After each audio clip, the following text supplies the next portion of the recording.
Why don't we recycle energy? You're hitting the nail on the head. We would like people to be recycling their fuel in the same way as they recycle other things.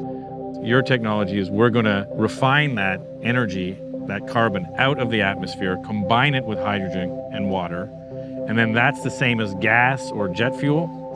Yeah, it's chemically the same. No pollutants. So for example, our diesel burns completely clean. None of that black smoke you see from trucks when they go up hills. Right. Completely clean. But yeah, it's chemically identical.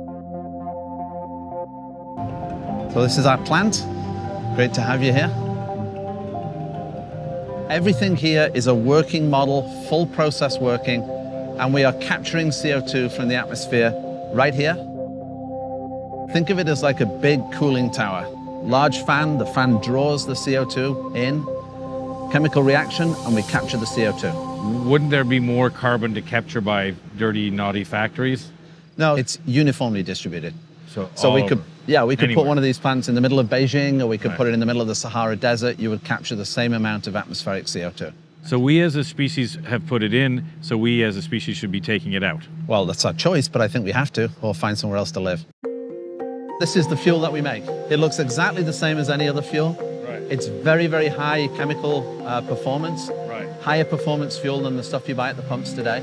So it's better than the pumps, it's carbon neutral, and theoretically it would be cheap to make because you're refining the energy that's already out there in the atmosphere.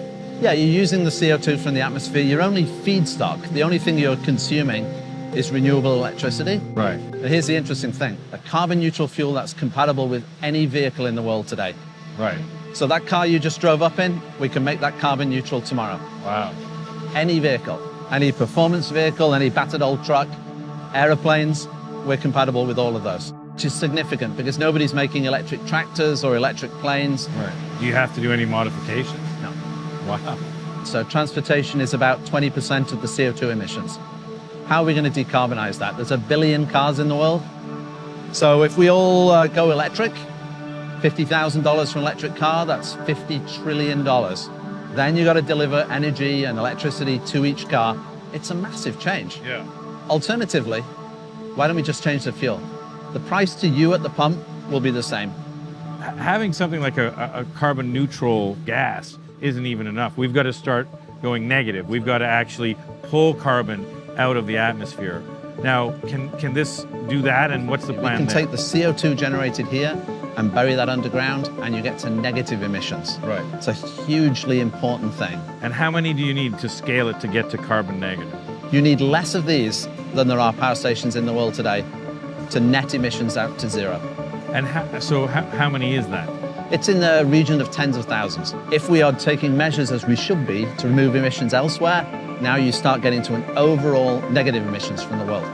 Why isn't the world rushing to Squamish, BC and saying, can we please make 100,000 of these? So first of all, we're open and ready to receive the world. Secondly, we've really just got to proof of concept here, and it's working.